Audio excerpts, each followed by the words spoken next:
खालचा प्रदेश पूर्णपणे दिसतो, निरभ्र आकाश जर दिवसा असेल तर त्यासाठी टेहळणी नाका करण्याचा प्रयत्न त्यांनी केलेला होता. तिथं अपशकून झालं असं काय म्हणतात, तर त्यावेळच्या काळामध्ये जुन्या औषधी वनस्पती प्रचंड प्रमाणामध्ये होती.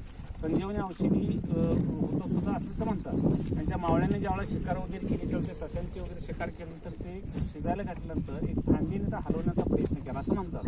आणि त्यामुळे तो ससा जिवंत झाला आणि पुढं कुत्रं पळायला लागलं आणि पाठीमागे ससा पळायला लागला. त्यामुळे राजानं त्यांच्या सरदारांना वाटलं इथं काहीतरी अपशकून झाला आणि म्हणून इथनं ठाणं बांधकामाचं त्यांनी बंद केलं. आज सुद्धा आपल्याला थोडेसे ते पाहणी किंवा बांधकामाचं केलेलं अवशेष पाहायला मिळतात. गिरलेकरांचं मंदिर, शिव मंदिर त्या ठिकाणी या बाजूला आहे.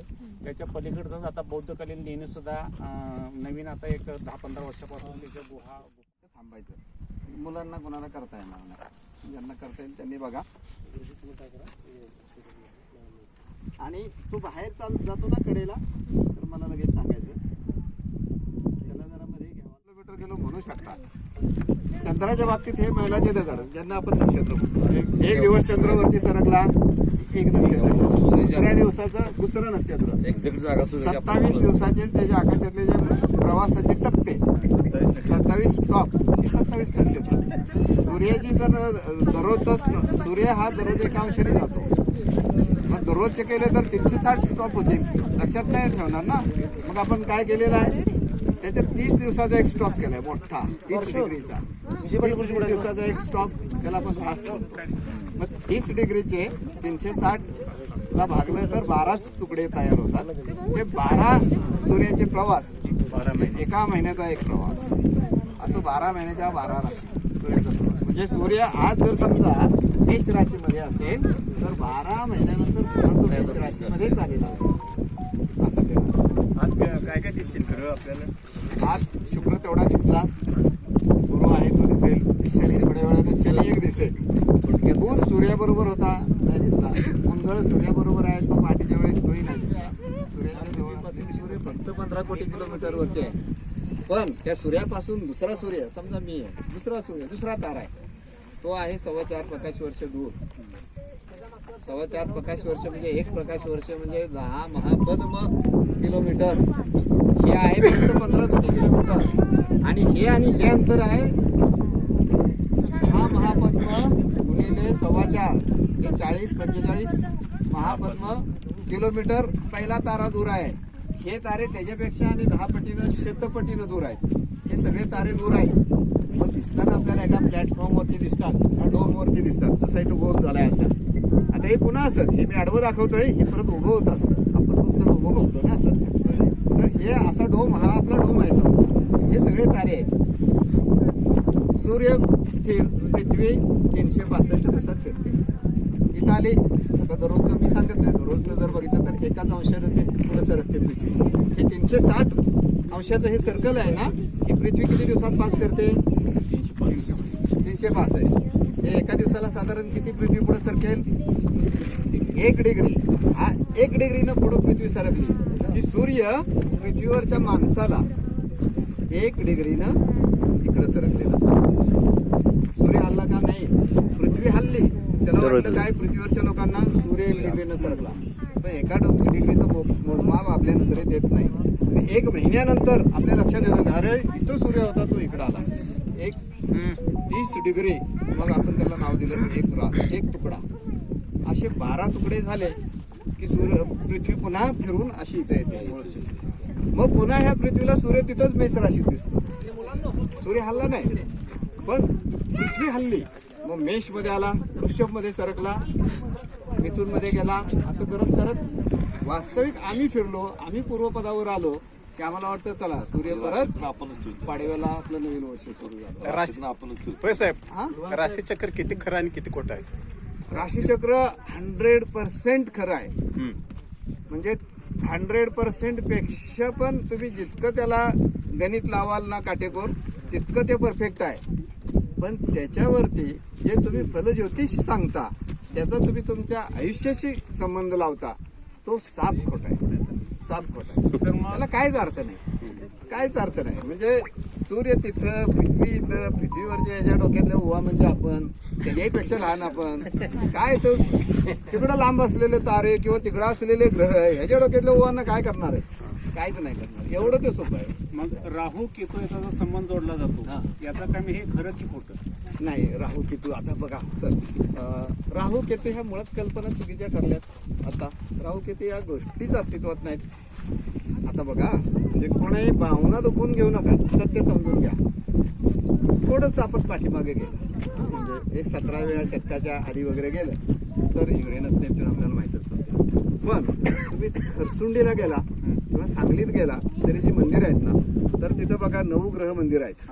आता ह्या 9 ग्रह मंदिरात त्याच्या मूर्त्या असतात ना, बऱ्याच गावांना असतील. मी 2-3 ठिकाणी बघितलंय म्हणून मी सांगतोय तेवढंच. अनेक गावातले असतील. 9 ग्रह मंदिरामध्ये कुठल्या कुठल्या मूर्ती असतात आता जरा तुम्हीच सांगा. 9 ग्रह, हा शब्द तर स्पष्ट आहे. त्याच्यात कुठल्या मूर्ती असतात? शनीची नाही काळ मारून आहे. गुरु शुक्र शनी रवी 9 ग्रह मंगळ रवी म्हणजे सूर्य झाला. हा आता हे बघा, मी सांगतो त्याच्यात कसं असते. त्याच्यात रवी आहे, सोम, मंगळ, बुध, गुरु, शुक्र, शनी शनी, राहू केतू. राहू आणि केतू.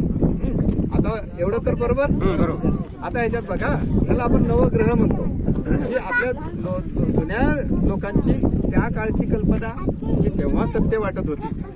आज आपण विज्ञान पुढे गेलं, आज आपण अधिक जवळनं हे बघितलं.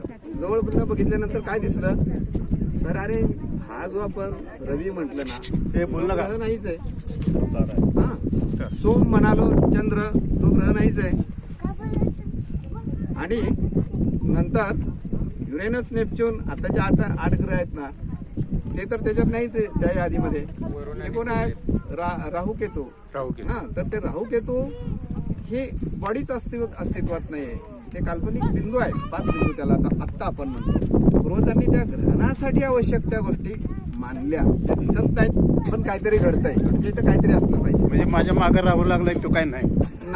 तुमच्या मागे राहू येऊ काय लागलेला नाही. अस्तित्वातच नाही. अस्तित्वातच नाही. तारे, त्याचे भ्रमण मार्ग, त्याच्या कला, त्याची जी माहिती आहे, त्यासाठी आपण या लोकांना आज इथे एकत्र केलेलं आहे. आणि लोक ते बघण्यासाठी आम्ही आज इथं दाखवण्यासाठी आम्ही इथं आहोत. तर आता आपण याच्यामध्ये आहे दुर्बीण, ज्याच्यामधून आपण चंद्र लावलेला आहे. चंद्रामधून आता आकाश, चंद्रावरती खड्डे जे आपण बघण्यासाठी लावलेला आहे. आपल्या डोळ्यात जेवढं दिसतं त्याच्यापेक्षा 200 पट हा मोठा करून हा चंद्रयात आपण बघतोय आपण. त्यामुळे त्याच्यावरचे बारीक बारीक खड्डे, त्याच्यावरचे असणारे विवरं, त्याच्यावरचे असणारे डोंगर, त्याच्यावरचे पर्वत हे आपण आता टेलिस्कोपमध्ये बघत आहोत. तसंच आज आपण हा कार्यक्रम आज रात्रभर आपण करणार आहोत.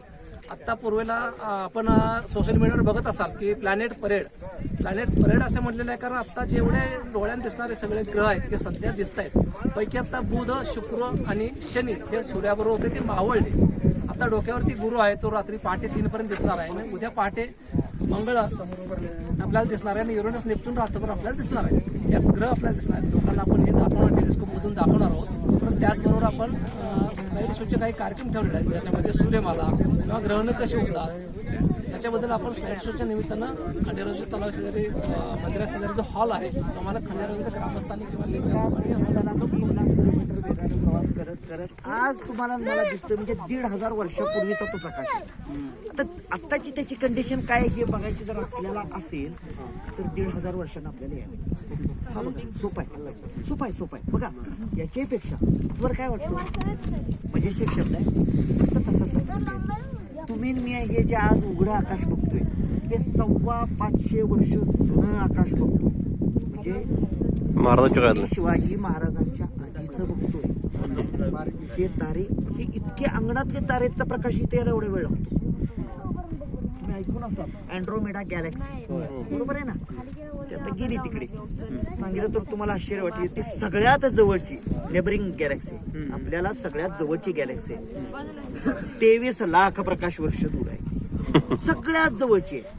अजून थोड्या वेळाने येते सोमरेरो हॅट गॅलेक्सी, 29 लाख प्रकाश वर्ष दूर आहे. म्हणजे आज दुर्बिणीनं जर तुम्ही मी बघितली तर ती 29 लाख वर्षापूर्वी. त्यात बरेच बदल झाले असतील, होतात बरेच तारे नष्ट झाले असतील. पण मग ते बऱ्याच वेळा ना आपल्याला काय दिसतं सांगतो, त्यातला एखादा प्रकाशमान झालेला तारा दिसतो. म्हणजे काय, त्या ताऱ्याचा बर्स्ट झालाय, स्फोट झाला. स्फोट झाला. आणि 1987 नंतर आत्तापर्यंत आम्ही गेल्या वर्षी सुद्धा असं बर्स्ट झाला. आपल्या बाजूला सावली आहे, इथं सूर्याच्या बाजूला त्याचा उजेड आहे. हा पौर्णिमेचा चंद्र आहे, आपल्या बाजूला उजेड आहे, विरुद्ध बाजूला सावली आहे.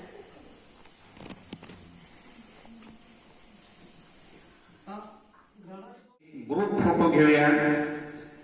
आपल्या माध्यमातून आपण कालपासून या ठिकाणी जो नाश्त्याचा आस्वाद घेतला, चहा घेतला, जेवण घेतलं, आपण केलेली थोडीशी जे काय कपटे असतील ते आपणच वेचूया. आहे तसं परिसर स्वच्छ ठेवूया आणि गांधीजींनी सांगितलेल्या खेड्याकडे चला या उद्देशानुसार जे गावामध्ये, जे शहरामध्ये जे पाहायला मिळत नाही ती चांगली सृष्टी आपणाला या भागामध्ये पाहायला मिळते. चांगल्या सृष्टीतून आपली चांगली दृष्टी निर्माण होण्यासाठी सन्माननीय शेलार सरजी आणि आष्टेकर सरजी यांच्या माध्यमातून चांगलं ज्ञान आपल्याला मिळालं त्याबद्दल पुनश्च एकदा त्यांचे खूप खूप धन्यवाद आणि आभार. मी सांगलीवरून आले. खास कॉस्मिका या संस्थेनं जी ॲक्टिव्हिटी 28 फेब्रुवारीला घेतलेली आकाश दर्शनाची, त्यासाठी मी आले. मला ॲस्ट्रॉनॉमी हा जो विषय आहे तो लहानपणापासून खूप आवडतो. त्यासाठी मी आणि माझे बाबा असं मोकळ्या ठिकाणी आकाश दर्शन करायला रात्रीचं जायचं सुद्धा. पण इक्विपमेंट तसे नसल्यामुळं तितकी मजा ॲस्ट्रॉनॉमी अभ्यास करताना मला येत नव्हती मजा. पण आष्टेकर सर परत शेलार सर यांनी इक्विपमेंट्स आणून आम्हाला इतकी चांगली ॲक्टिव्हिटी करून दिली, त्याबद्दल त्यांचं खरंच थँक्यू. कारण अशा एका चान्सची मी खूप लहानपणापासून आणि खूप दिवसांपासून वाट बघत होते की अशा इक्विपमेंटमधून मी ज्युपिटर किंवा आपल्या आत्ता जे सन बघितलं त्याची मी माहिती घेऊ शकेन. आणि इथून पुढचे जे काय ॲक्टिव्हिटी होतील तिथं मी पहिला तुम्हाला दिसेन याची गॅरंटी मी 100% घेईन. आणि थँक्यू की त्यांनी फेब्रुवारी जागतिक विज्ञान दिन या निमित्तानं खंडेराजुरी ग्रामस्थांच्या वतीनं आणि विज्ञानवादी युवकांच्या माध्यमातून काल या ठिकाणी आकाश दर्शनाचा कार्यक्रम झाला. या कार्यक्रमाचे कर्ते खरे होते सन्माननीय शेलार साहेब यांनी इथं रात्रभर ग्रामस्थांना आणि इतर जिज्ञासू लोकांना जे आकाश दर्शनाचा जे उपक्रम केला तो अत्यंत प्रेरणादायी आहे. विशेष महत्त्वाचं म्हणजे या अशा विज्ञानवादी उपक्रमातून समाजाला डोळस करण्याचं महत्त्वपूर्ण काम या माध्यमातून झालेलं आहे. प्रवाहाच्या बाजूनं सगळे जाणारे असतात, पण प्रवाहाच्या विरोधातही जाऊन स्वतःचं आणि जगाचं भवितव्य घडवणारी माणसं आज या ठिकाणी मला बघायला मिळाले. अत्यंत आनंद वाटला. खंडेराजुरीसारख्या एका आदर्श गावामध्ये आणि ऐतिहासिक ब्रह्मनाथाच्या पदस्पर्शाने पावन झालेल्या या नगरीमध्ये, या स्थळामध्ये एक विज्ञानाचा कार्यक्रम लोकांना प्रेरणा देणारा या ठिकाणी संपन्न होतोय. नमस्कार सर्वांना. मी विजय पाटील गुरुजी. काल 28 फेब्रुवारी 2026 आणि आज 1 मार्च 2026 या 2 दिवशी सूर्यास्तापासून सूर्योदयापर्यंत जे आकाश दर्शन आहे, आकाश दर्शन आम्हाला पाहण्याची खूप मोठी संधी या गावकऱ्यांनी सर्वांनी दिली. त्यामध्ये गावचे सर्व पदाधिकारी आहेत, तरुण मंडळ आहेत, पण ज्यांनी खूप मोठं आकाश दर्शनाचा लाभ आम्हाला मिळवून दिला ते सन्माननीय शेलार सरजी.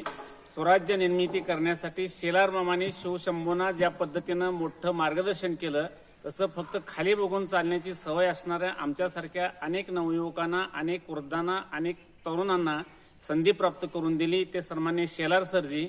आणि अष्टदर्शन, अष्टविनायक जसे असतात अध्यात्मामध्ये, तसं आकाश दर्शनामध्ये आष्टेकर सरांनी खूप चांगली मोलाची संधी निर्माण करून दिली.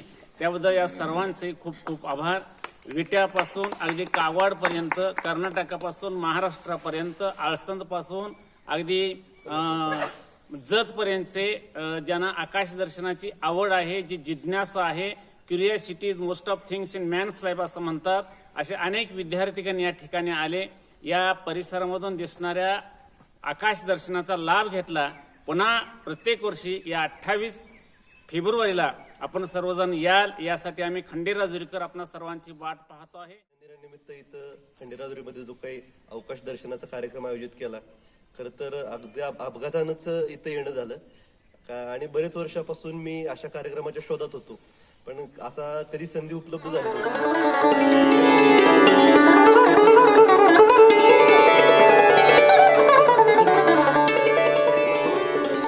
आणि बघूया म्हटलं सहज काय आपण कसा असतोय कार्यक्रम, आणि म्हणून सहज आलो आणि एवढं भारावून गेलो की ताऱ्यांची आवड पहिल्यापासून आहे, पण फक्त जे लांबून बघत होतो, पण दुर्बिणीच्या माध्यमातून त्यांना अगदी जवळून बघता आलं.